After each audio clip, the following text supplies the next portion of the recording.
Today on Core Conversations, we have Lucia from Tattoos and Pilates. Lucia is a multi-talented human being. She's a DJ and a Pilates teacher. She's a visionary and soon to be a business owner. Our conversation was centered on the importance of communication and the need to communicate in a way that our clients can hear it, not just the way that we want to share it. We talked about the art of procrastination. She talked about who she is and the exciting places her brand is taking her. She's way more than tattoos and Pilates. Enjoy the conversation. Good Hello? evening, good morning. Can you hear me all right? Absolutely, I can. Good stuff. What's happening? Oh, not much. How are you doing? Yeah, I'm good. It's late here. It's 11 p.m. I really appreciate you doing this. This is like, It's all good. you're making Yeah, way more of a sacrifice than I am. no, it's all right. I'd be up anyway. I'd be watching TV or something. Oh, for real? Yeah, it's 11 p.m. in isolation. I don't need to go to bed. This is true. I'm used, go on. Oh, no, sorry, go ahead. I'm used to late nights. I'm a DJ as well. So, Oh, are you? yes. Nice. What do you spin? Huh? What do you DJ? What type of music? Oh, I DJ house and techno. Okay. And everything in between, really. Yeah. Yeah. So late nights are fine for me. Yes. I'm a morning person, so that I start to fade quickly by time like 5 p.m. comes. Well, I actually have realized that I prefer to get up in the morning than sleep in, especially since isolation. What I've noticed is the days that I don't set an alarm clock and I decide to just wake up whenever is the days that are my worst. I end up having really shit days. And I notice that when I'm, not setting my alarms, it's almost like I need to disturb my sleep to be able to have a good day. Because if I just keep sleeping, there's nothing to get up for. So I have to create that for myself, but sense of purpose is everything. And I watched this talk that you did the other day with the English guy. I forget his name now. Yes, Michael Hilton. It was amazing. And I listened to the whole thing and I really resonated with so much that he said, in terms of the thing that struck me so much was taking action.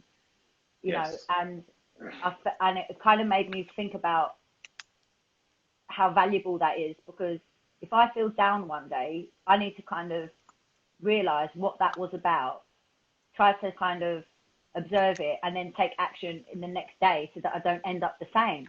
Otherwise, the same routine gives me the same result. And if I didn't feel good, why would I do that again? Try to create something better for myself. And it reminded me of, that saying that everyone always says, knowledge is power, knowledge is power. The thing is, you can be walking around with the world of knowledge in your brain, but if you never apply it to anything, it's useless. You're not powerful if you just hold on to it. It's powerful when you use it and you're constructive with it and you help people with it and you actually do something good with it. Otherwise, it's just gathering dust. Yes, no, it's true. Applying it for yourself and then applying it for other people, to receive it as well, right? Yeah, exactly. You can share what you know. Yes. Otherwise, it's just borrowed information. Yes.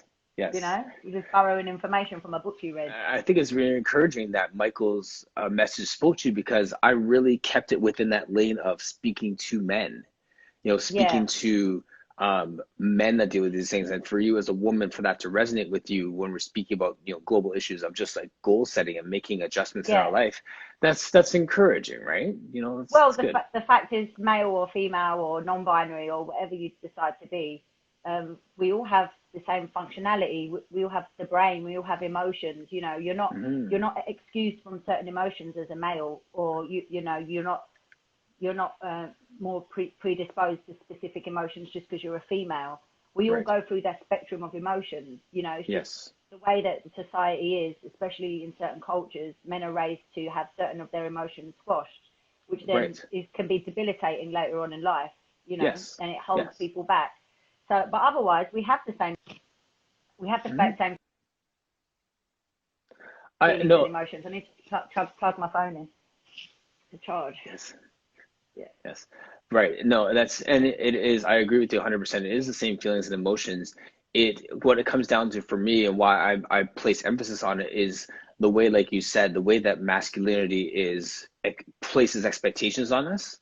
Yeah. And it's conversations like that that give people permission to Feel. express and to feel Yeah. and to emote, right? So I think that's where it comes from, is like, let's give people permission to feel frustrated and move on, or to feel happy and move on, or feel like they don't have to repeat the same cycle of, Yeah. The rut. whatever. Mm. Yeah. Yeah. Really good. And he also said something really powerful that I wanted to touch on, because I think that stuff that he said, was so strong, and kind of like me, I feel like sometimes when I say things, they have a lot of weight, but I don't express them in a way that's articulate, so it doesn't reach a lot of people's heads. Yes. Maybe because of my accent, or maybe because of the way I look, or whatever it is, or maybe because I don't smile that much when I talk, or because I use harsh language. Sometimes it feels like it doesn't go in. Yes. Have you thought about this for a bit? Yeah, totally. I'm always misunderstood. I have been since I was a child. And part of that is what's inside and what's outside doesn't reflect, those characters that are always really smiley and friendly, even if they're saying something really mean, you just wouldn't think it was mean, because the way they put it across, the delivery is everything. Yes. But he said something, and he was like, people focus so much on what they don't want to be that their effort is never put onto what they want to be. Right. Yes. In a way, like, something I learned many years ago was about the brain really being unable to process the negative. So I can give you an example. It's like, for example, a female, let's just use this as an example, who perhaps ends up in the same relationship over and over again with an abusive partner, let's just say. Okay. And it happens the other way around. Men also end up in abusive relationships and say, I don't want to end up with a woman like that. Right. And for example, it can happen with anything. I don't want to be abused anymore.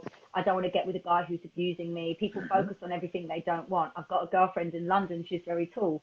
She's like 6 foot. And, she'll say, I don't want to go out with a short guy, Right, and then when we go out, all she sees is short guys, because she's focusing so much on what she doesn't want. Yes. Yeah, she sees what she doesn't want, so she can push it to the side. But in the same breath, she's not seeing all the guys that are over 6 foot. Now, because I'm so short, I'm 5'3", I don't want to be with a really tall guy. So when I go out, I'm like, everyone's bloody so tall, So it really is quite powerful the way you speak to yourself, and not even just because saying stuff like, I don't want to be with an abuser, or I don't want to live this kind of life anymore, or I don't want to live with depression anymore. That's not necessarily negative self-talk. That's a positive thing that you're saying. But the language you use to feed your brain, it becomes like an embedded command, because it goes out your mouth and then in your ear. Yes. You get what I mean? It's the same Absolutely. It's the same as you saying it to me. So the way we speak literally about ourselves to other people as well is important, because we hear what we say. Right. I hear that with parents a lot too, where they're like, I don't want to raise kids like my dad did. I don't want to be the same. But then you end up doing it. And you end up doing it because that's what's in the forefront of your brain. Yes. Yeah, it's interesting. And it goes with teachers as well. If you say, I don't want to be like that, or I don't want to teach like that, you may end up finding yourself paranoid in the middle of your class going, oh, damn it, I said that. I didn't want to say that. Yes. You know what I mean? Right. Rather than embracing what you want to be instead. And this has been on my mind quite a lot lately, just because of a post that I made recently. And it was really about highlighting some negative stuff. And then I thought about this, and I spoke to a few of my close friends in the industry and outside. And, do I want to be that person who exposes negativity to somebody? I actually don't. So in that sense, I need to also stop talking about certain things, because as much as some things need to be in conversation, the less that it's spoken about, maybe it will just, this kind of topic, some topics obviously need to be discussed, but there are some things that if you just don't talk about them, you don't give them any weight, you don't give it any energy, you don't water that plant. Yes, it doesn't get the airtime, so it doesn't actually get the moment. It's true. Nourishment. Yeah. There's I remember hearing something about Howard Stern. Are you familiar with him? American kind of, okay. He's a talk show host. I'm terrible with any gossip, any celebrity, any actor. I'm a Okay. DJ and I don't even know my own names of my own tracks. You know, Okay, there you go. I don't hold that information in. Yeah, Which is totally fine. And yeah. it's just interesting with the stat though. They were saying that there's a percentage of his listeners. He's a very prolific, very kind of off-color commentator and does these talk shows. A lot of his people who listen to his show actually hate him and listen for him to mess up, listen for him to say something offensive, Why waste listen. your time though? They waste, but it's a high percentage. It's like 50 or 60% of his listeners are people Yeah. who hate him or just waiting for something to pounce on. And Maybe it's so they like funny. to live on that nervous energy. You know, They must. maybe they're used to it, so they put themselves in a situation where they feel themselves just distressed. You Right. know, Right. yeah. You know, like have you ever heard the term drama queen? In a Yes. way, it's the same kind of thing. People that are always addicted to Mm, that kind of like that specific frequency in their life. You know, right. could be a similar thing, but I Yeah. wouldn't really want to do that unless someone was paying me to like pull someone up. I don't see Yes. why that. Yes. Someone said, "I'm Uh, just waiting for you to mess up." Damn yes. it! I know. Dang. That's Oliver. Thank you so much. I love the heckling. You said, good breeds good. Yeah, So, talk about that, and I'll tell you about a line that I have that almost says the same thing in a different way. So, what do you mean by when yeah. you say good breeds good? It means a lot of things. It depends on the post that I put it under. But I'm glad you say it because you know what, Instagram, you get a certain amount of wording you can put on, and you could write a whole essay like some people do. But the fact is, people don't really read that. They're Right. more interested in the photo that you post on Instagram, and the likes are because of the image you put up rather than the content. This is a fact. This is a marketing fact, right? So Yes. that's why your images need to look good if you want attention and everything. So I'm glad you asked because when it comes to writing my posts, I literally write 5% of what I really want to write, which is why I'm going to Yes. start a blog. And if anyone wants to follow up on the depth behind my posts, they can go Mhm. and do that. Whether it's about a teaching tip or another thing, Yes. psychological thing, they can come and learn more about it. And I'm currently building that website. So soon enough, there'll be loads of blabbering from me on there. But Hmm. in terms of good breeds good, for example, if so I believe that love is powerful and it has the power to override anything else. Yes. And if you're faced in a situation that's pretty shit or someone's being nasty to you, if you come to the situation with love, it's very likely you're going to get a positive outcome. Hmm. Even if that person doesn't see what you're saying, you're going to walk away feeling better than if you embrace that person with negativity, anger, or frustration. So, Yes. for example, if you see someone, and this is one of my posts that's going to come up soon, because there's so much of this stuff like, if you want to, part of the community, blah, blah, blah. And the fact is, there's always going to be different people to you within your community, whatever the community is, whether it's Hmm. Pilates, yoga, your hometown, your race, whatever it is, yeah. Yes. If you find someone who's kind of not giving you what you agree with or not facing you with the same approach that you would have, for example, if you approach that situation good, so if someone acts like a dickhead on a post and they're mean to someone, you Yes. could go on there and go, you're being really mean, or you Hmm. could say something that's actually really nice and caring, like, Yes. have you thought about this option or this angle where the human, and get that person to think about compassion. Think it That's a good differently. thing. Yeah, that's a good thing. And then from that would breed some kind of good, whether it's to that person directly or the person reading it. It would just perhaps stop someone in there thinking, like, Yes. Leslie Logan. Hmm. I joined agency recently, and one of the reasons I joined was because I have this mad lack of confidence. People find that strange, but I find it really hard to promote myself, or I find it really hard to be like, yeah, Yes. come to do my classes, even though everyone's Yes. like, your classes are great. I find it so hard to push because there's so many people out there that are way better than me. So who am I to promote myself, Yes. But then I'm stuck out here broke with no money because I don't promote myself. So that needs to get fixed. But Right. Leslie Logan was saying, and I found this really resonated with me today because she said something like in the lines of gratitude and judgment can't live in the same place Right. because you can't be judging someone and have gratitude in your mind at the same time. Right. And this is what I mean by good breeds good. If you come in with a bad thought and you put good in there instead, the next Hmm. thought's probably going to be good as well. Yes. Yes. But good breeds good could be down to behaviour, Good thoughts breed good things, It could Yes. be power of, what do you call it? What's that thing called? Positivity. The law of attraction Law of or, attraction. Yes. yeah, or whatever, and that goes quite deep as well. But I'd be interested to see what you think about good breeds good. Spin me up. Spin me Yes. around. Well, the good breeds good. I have a compassionate view on that. So if I see someone put up like a nasty post, or some of the posts, we're not going to name any names, but some of the stuff that we've seen, the way I look at it is hurt people hurt people. Happy people don't say horrible things. Right. Happy people are happy. They say happy things. They do happy things. Yeah.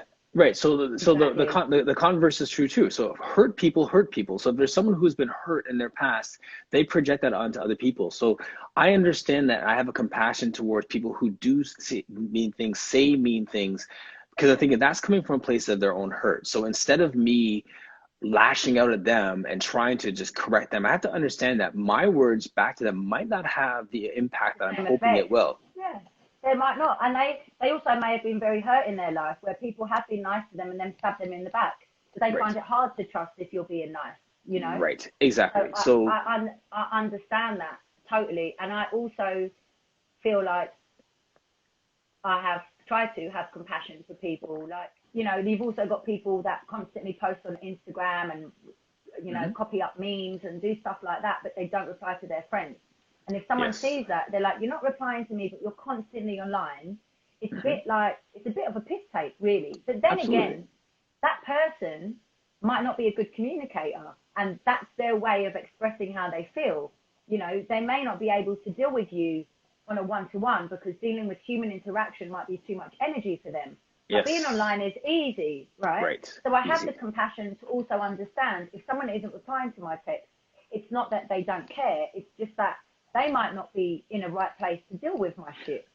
Well, true, Lucia, and the other part to that. There's that compassion, you know, with, and everyone needs to kind of find a way to communicate to make that bridge meet, you know. So when I'm feeling like shit and I can't give you anything, is there a way I could communicate that to you really simply, maybe just a couple of emojis or a secret code that lets the person know, I see you, I've got you, but I'll come back to you in a week. You know, to prevent that anxiety and that bullshit. Well, you know, you're speaking of a bigger issue about understanding. Typically, you said the word love in there, loving people the way that they need to be loved, as opposed to loving the people the way that you want to love them. Yes, absolutely. Love language. You have to speak to someone to find out what that is. Loads of relationships break down because of this. You know, he doesn't give me what I need, but have you told him what you need? No. You do think, you know, we expect to be treated the way we treat others. But everyone's come from a different background, different home, different environment, different kind of approaches from our parents. This is why I will always come back to the same thing. Communication is the most important thing. You'll see there's people that would respond to a couple of emojis in the middle of the body of a different text, and there's another person who actually wants a physical phone call. Someone who wants a voicemail. Hey, just thinking about you. I know you're not going to pick up, but no, I'm here. Bye. Click. Yeah. That might be something that they need, where someone, like, maybe you have to write them a letter. You go out and write them a letter once or twice a year, and that's all they need. Like, but understanding where people are that takes some dedication to, you know, relationships. And it's whether it's personal or business. Like, you know, they say that the 5 keys to business are relationship, relationship, relationship, relationship. And the foundation for that is communication. Any relationship, you know. I know that in myself, from my own personal relationship with my partner. It's a huge thing. You need that communication. Otherwise, how do you stay long-term and happy? You can't. You stay with your partner for a long time, but you probably aren't happy. You know, if you don't talk and you can't communicate your deepest self to them, you know, it's important. Right. The other side to that is also recognizing the weight that you give other people, the attention and the value of the input of other people. So if you have your inner circle and then you have that broader circle, and then there's an even broader circle, there's going to be words that someone that you may respect, but they're really not, they don't have that much of an impact on your life. So you have to kind of just shelf what they say and not really take at value what they say. Absolutely. Being emotionally independent is a really valid thing. And I think we all learn that as we grow older. You know, absolutely. Some people are like, oh, I don't want to get old. And I'm like, I can't wait to be 60 because I won't give a shit about much. I'll be all right. But why do you have to wait till 60, right? That's exactly. The thing. You can be wise from young. But I do appreciate that.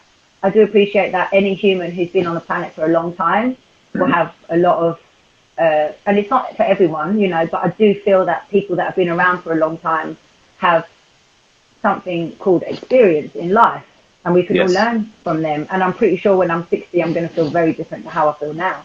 That's a whole nother 27 years away. That's a long time.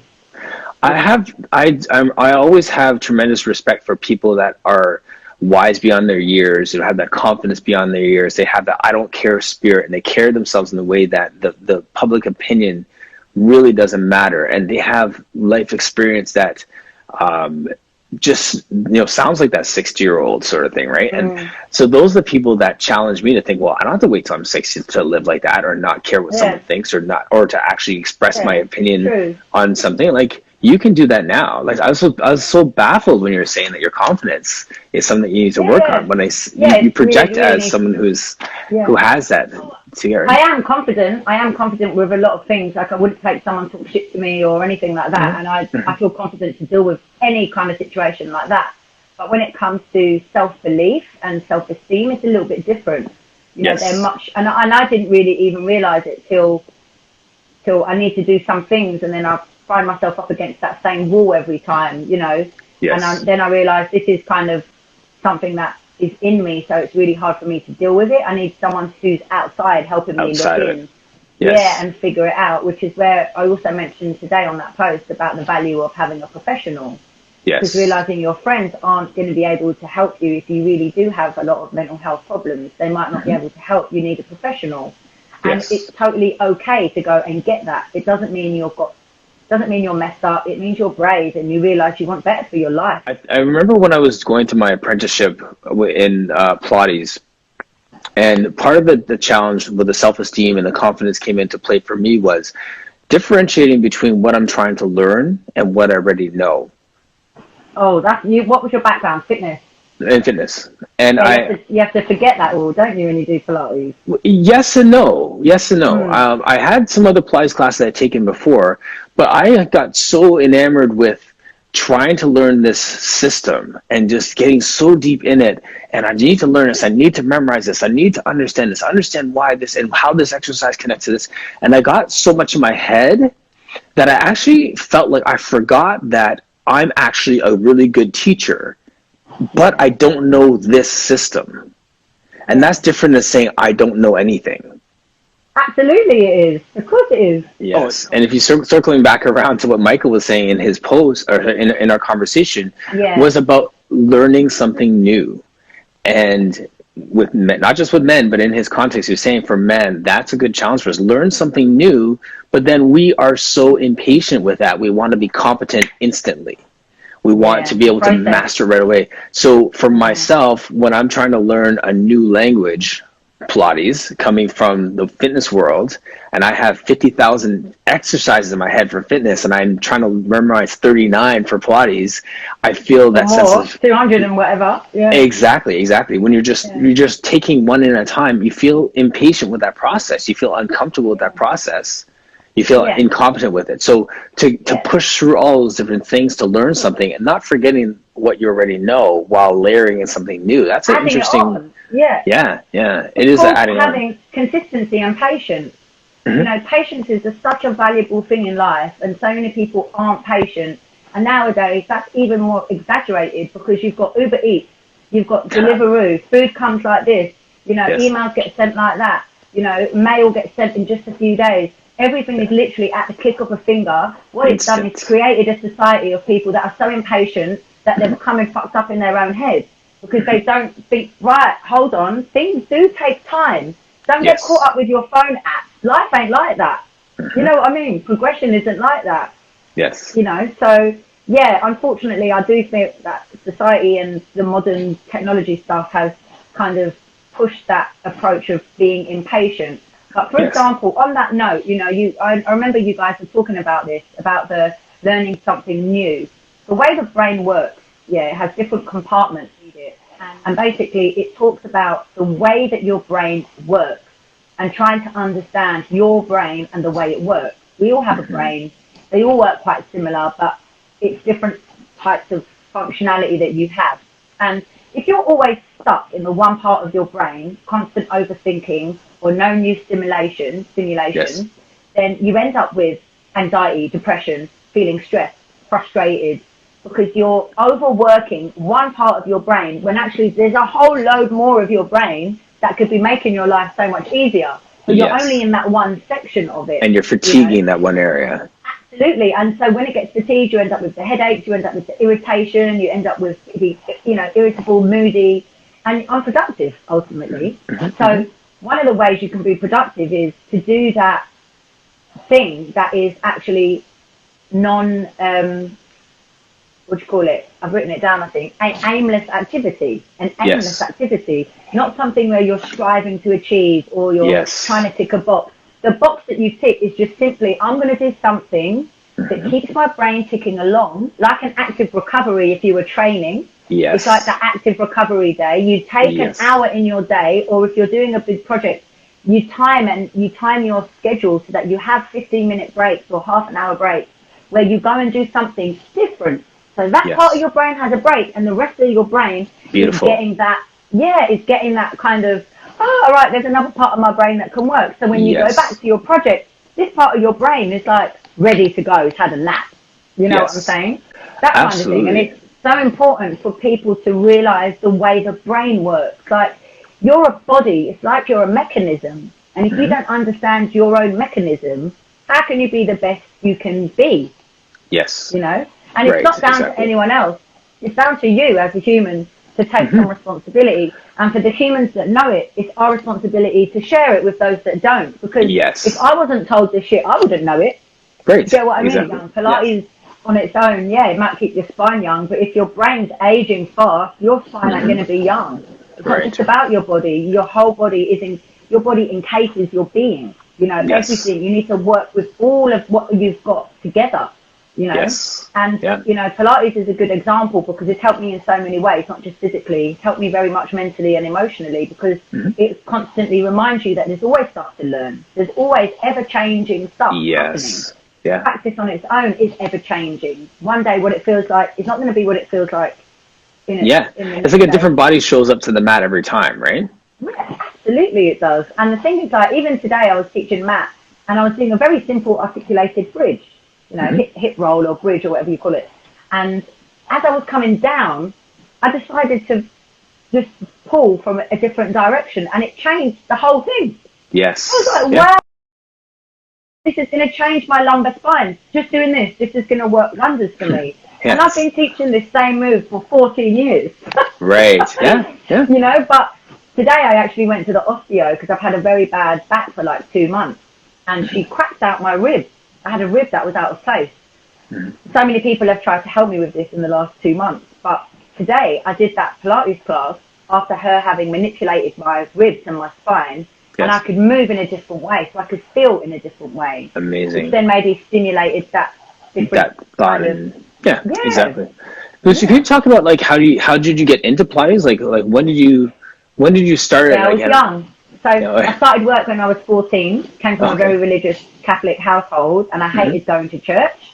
So one of the ways that I hated it, one of the ways that I got out of that is when I was 14, I started to work in a hair salon in Brick Lane in London, which is very close to where I grew up, which is pretty much where my apartment is now in London. And I was working in the hair salon all day, and then I started DJing when I was like 17. And so I was standing up all day and standing up all night. My back was crying. My back was so sore. And I had loads of pain in my back anyway, because I've got one leg that's longer than the other. Because of that, I've got tilted pelvis and scoliosis. You know, it just carries on. And being a bit clueless, you know, about that. We didn't really do fitness at home or anything. I didn't really understand what was going on. So downstairs of the salon, there was a guy teaching Pilates and yoga. And so he basically said, come and do a session with me. And I started doing hatha yoga with him and Pilates. And literally within like 4 or 5 weeks, my lower back was soldiering on. And I was, and I was able to stand up without any pain. And even now, I can stand up for hours, and I'm so proud that I don't have back pain because I continually work on that, you know. I have upper back issues now, but nothing in my lower back. So I got into Pilates for that, and when I was 22, I did my first course, 21 or 22, which was like 11, 12 years ago now. Okay. And I was doing martial arts since I was 17 as well. I did karate for a few years, and I did Muay Thai for a few years. And yeah, I started teaching it. I went and worked on a cruise ship, and I loved it because I used to teach fitness with those kind of cues.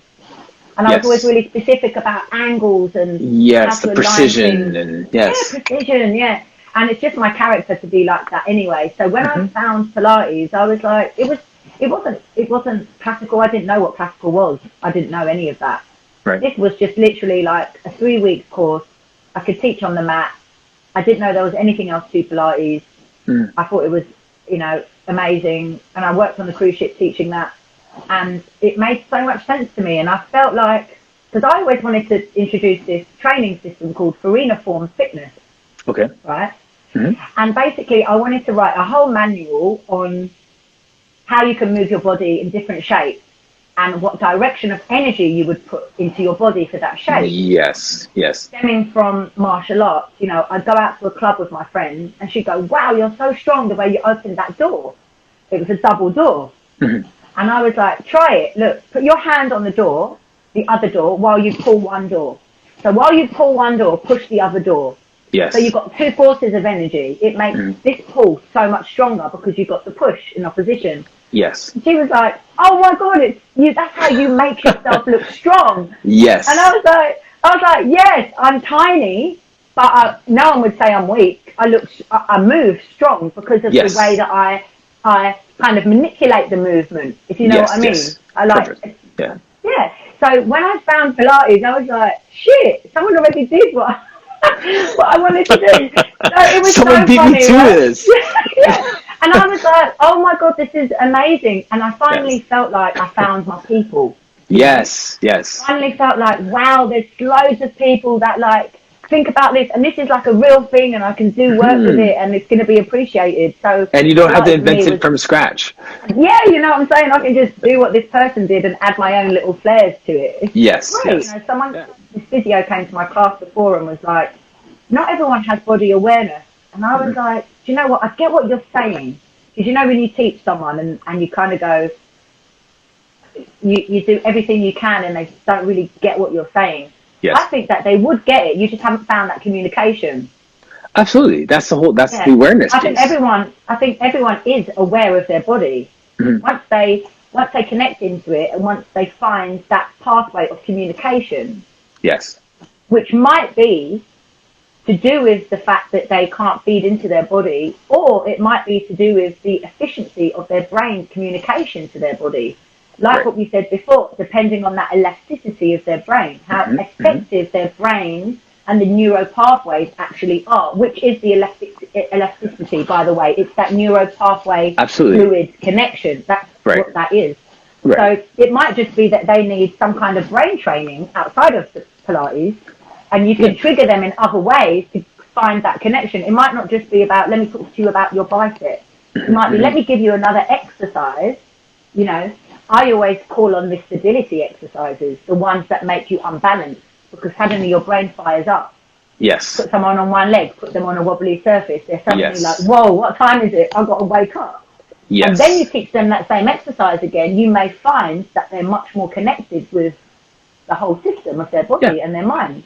Absolutely. Pilates, where does the tattoo and Pilates brand come from? Obviously you have tattoos, but where do you come I didn't think it was a brand. What happened when I made my Instagram, I only made my Instagram in end of 2017 or beginning of 2018, literally like one of those weeks, because I was moving to Melbourne, and the only reason I wanted an Instagram is because I'm aware that Instagram is like your online CV. And when I came to Melbourne, I didn't want to hustle to get work. I wanted to go, there's my Instagram. Do you like my vibe? Can I get a job with you? Yes. And it worked. I got to Melbourne and I got the work. So even recently I was like, I should probably shut this account down because I only wanted it for that reason. I don't love the social media stuff. I love that I've met a lot of good people, but there's also so much trash on there, and I am a sensitive person that it annoys me. Anyway, going back to the original tattoos and Pilates, what do I call my page? I don't know. It's endless, isn't it, what you would call your page? So I sat there with my friend on the sofa, and she's like, well, what do people know you as? And I'm like, the girl with tattoos. Whenever people at the desk, I used to work at a frame, people used to say, oh, who was your Pilates class with before? Because I was like, oh, I did it with a girl I really liked before. Who was it? They'd go, oh, she had tattoos, you know, because not many people teaching in that studio had this many tattoos. So it was my distinctive thing. So I just thought, fuck it, call myself Tattoos and Pilates. I mean, I couldn't call my website that, or, you know, my Pilates business that, because it's misleading. There's no tattoos there, you know? Yes. But otherwise, Tattoos and Pilates is just, it's just because I've got tattoos, and I love tattoos, and I love Pilates. Yeah. I didn't just want to look like I was a Pilates teacher, because actually I do so much more than that. You know, and the website that I'm making as well, Powerhouse Dojo, is going to have mentoring, Pilates, yoga, cycling. Right. It's going to have different things, but all these things are done in a way to make you work on your personal stamina, or challenge all the parts of you, even on a physical basis, you know, different parts of your body working in different ways to complete the whole you. So, and that's, I think Leslie will probably touch with you on that too, because I love talking the business side of things, and you have so many, like, such a diverse, you know, suite of things that you offer, and it's clear that there's a thread that weaves through them all.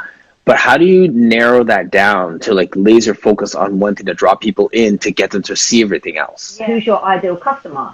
And I'm like, that's the question. Anyone. I'm like, anyone who wants to do Pilates. But then they're like, but from a marketing perspective, you've got to angle it at one thing.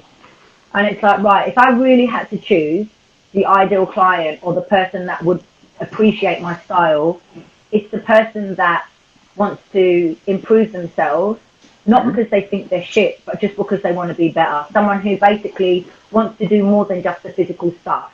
Someone that understands that their body is a vessel to train their mind. Right. So they want to improve spirit, soul, and body, not just get a beach body. Everything. It's not just for the beach body stuff, but it's about the people that basically maybe don't even realize that they could be more confident if they believed in themselves. Yes.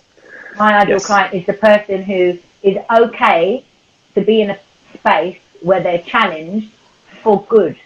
Yes. Not for bad, for good. Right. And that comes as well with building a relationship and the communication, where they understand you and you understand them, and you know how to take them to that place safely where they don't resist it. The thing is that I'm always observing with someone is, what's really going on here? What's the real reason you're not able to achieve this shape? It's nothing to do with your body. It's nothing to do with your body. There's something else going on that's inhibiting you from achieving this shape. That's what I want to get into. It's that. That's what we need to kick to the curb, so that you can do this. Because your body in front of you right now is perfectly capable. But there's some block. There's some block between the achievement and you thinking that you can achieve it. You can. But what we need to work on is jumping that hurdle. And that's really my, like, reward. I was on a conference call last night for a nonprofit that I'm sitting with, and one of the terms that they're talking about right now is a kind of a catchphrase in the industry is waste time together.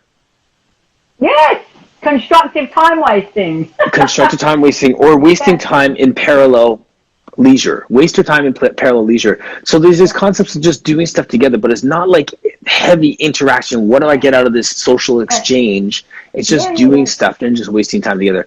And that's beautiful. And that's such, I mean, it's really lost form for adults. You know, like kids do it. And two kids in the playground would do it together and not even think about it. We're the same. That kid is the same as us. We've got a brain, we've got organs, we've got the same body. It's just a more developed version. But it still requires the same stuff. I would always beat myself up if I wasn't doing stuff, or if I was procrastinating about doing that thing. And this guy talks about the fact that there's a lot of proof and evidence in people that procrastinate on business and people that just jump in.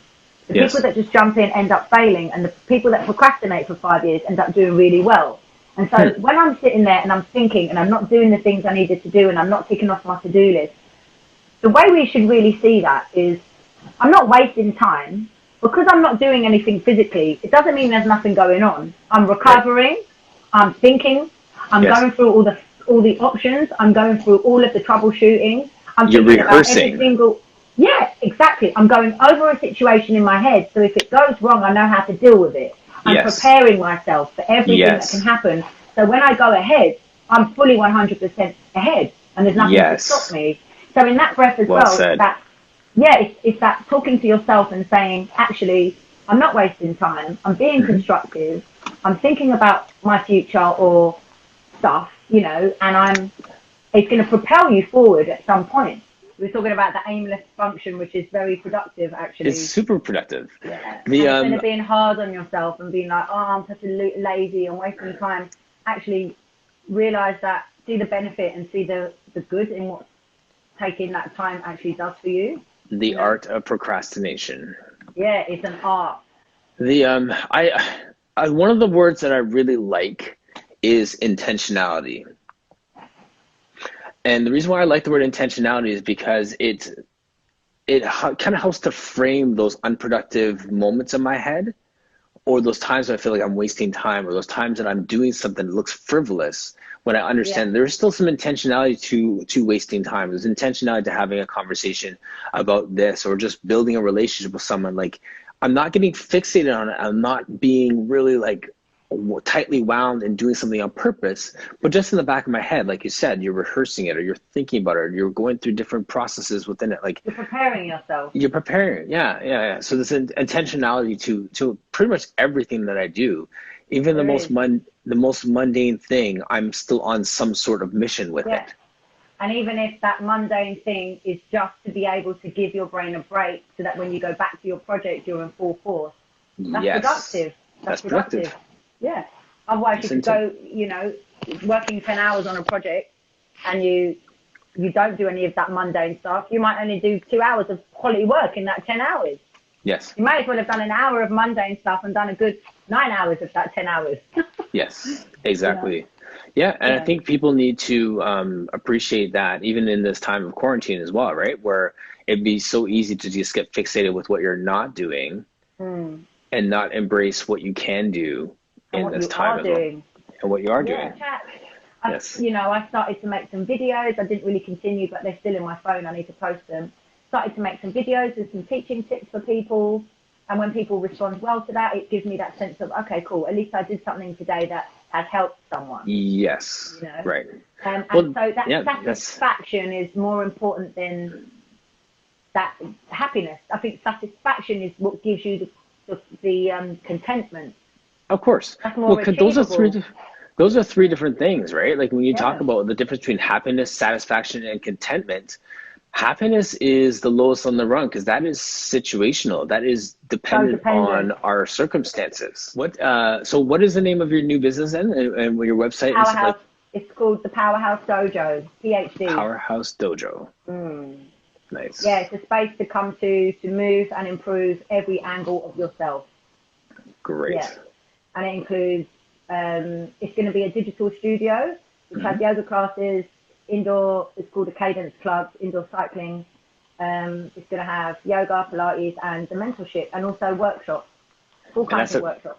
And that's a brick and mortar location you have all set up, or is it just? It's going to be online.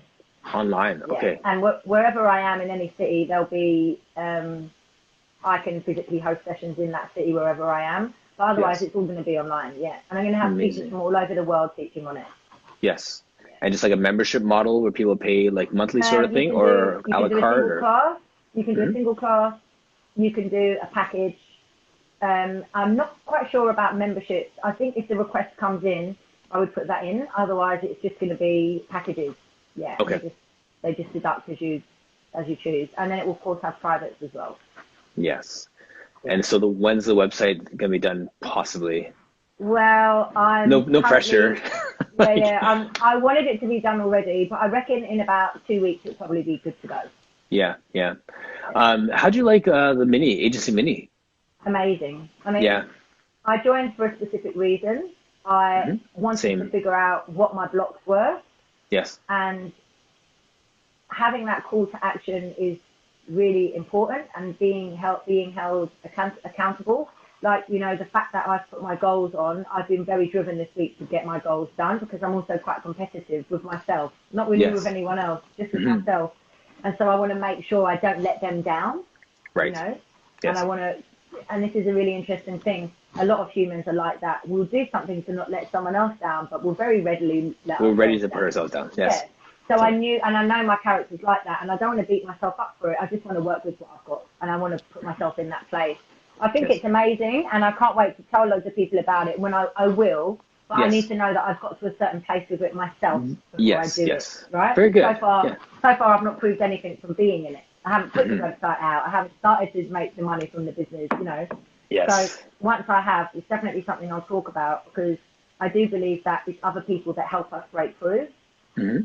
Absolutely. Ultimately, we have that magic moment, but it's the information that's fed to us. Yes. You know, tactfully by other people that kind of understand our character traits and our personalities that can help us come to that magic moment. So I think it's amazing. I literally look at them, Brad and Leslie, and they make me feel like I can live my dream. They've made me remind myself that I had a dream. Yes. Yes. Because I lost that for a while. I became very depressed when I moved here. And they reminded me, no, you got shit to do. You need to do it. Yeah. Do it. And you can. I love it. They reawaken that which is already in you, right? It's there. Exactly. Yeah, they don't give you anything that's not there. And they strongly believe that every single human has the potential to be great. And I believe that too. Right. Well, no, I am totally cheering for you as well. I'm cheering for you. I can't wait. What's your plans? What's your plans with the whole? Well, I'm diving deep on this core conversations, first of all. So first thing I have to tell you is I do a podcast in my music stuff. And I do a weekly radio show called Rhythm Factory Radio, which is on Google Play, iTunes, SoundCloud, Mixcloud. It's on all the podcast stuff that you can download online. Is your podcast are you recording it? Yes. And so you can put them onto iTunes or whatever. Are you doing that? We're on iTunes, on Podbean, but so this is I wanted to check. Yeah, so this is my third podcast. Will come out tomorrow. Today's Friday, so Thursday. Yeah, so I've archived all the raw data. Like I've probably done close to 40 of these core conversations already. Oh my God, that's such a good catalog. Yeah, it's an amazing catalog. So there's raw data there. I've actually hired someone who's going to be producing them. So I've done some raw edits of it.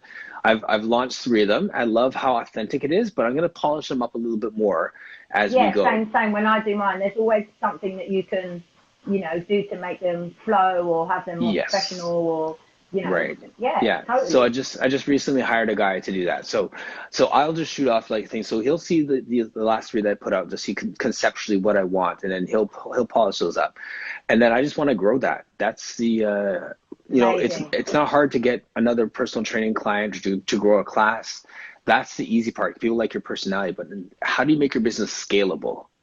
Is the question, right? So that's why I'm pouring a lot of my energy into core conversations. One, because selfishly, I love having these conversations. I love meeting them. My wife makes fun of me because it's like I'm going on a date every single day, Yeah, I get that. It's like, tell me more about yourself. So what do you like to do, right? Like, it's like speed dating. Yeah, totally speed dating. So I speed date 5 days a week. But I think people as well may really appreciate the topics that you discuss, Yes. And it's food for thought, and that is really good for someone's brain to, and you are very good at it too. Thank you. All right, my friend. Thank you so much for your time, Lucia. I can't express how much I've been looking forward to this for weeks. We've been working on this for a while. Yeah. Thanks very much for having me on, and keep doing them because they're so good. They're so good. Thanks for listening to Core Conversation today. I encourage you to check out our website at personalvictory.ca/core conversations to keep the conversation going. We have our forum where we can talk about different issues. You can highlight any teacher trainings that you have. You can ask questions of our guests, and you can just find out who is coming up next. So join us there, and thanks again for listening to Core Conversations.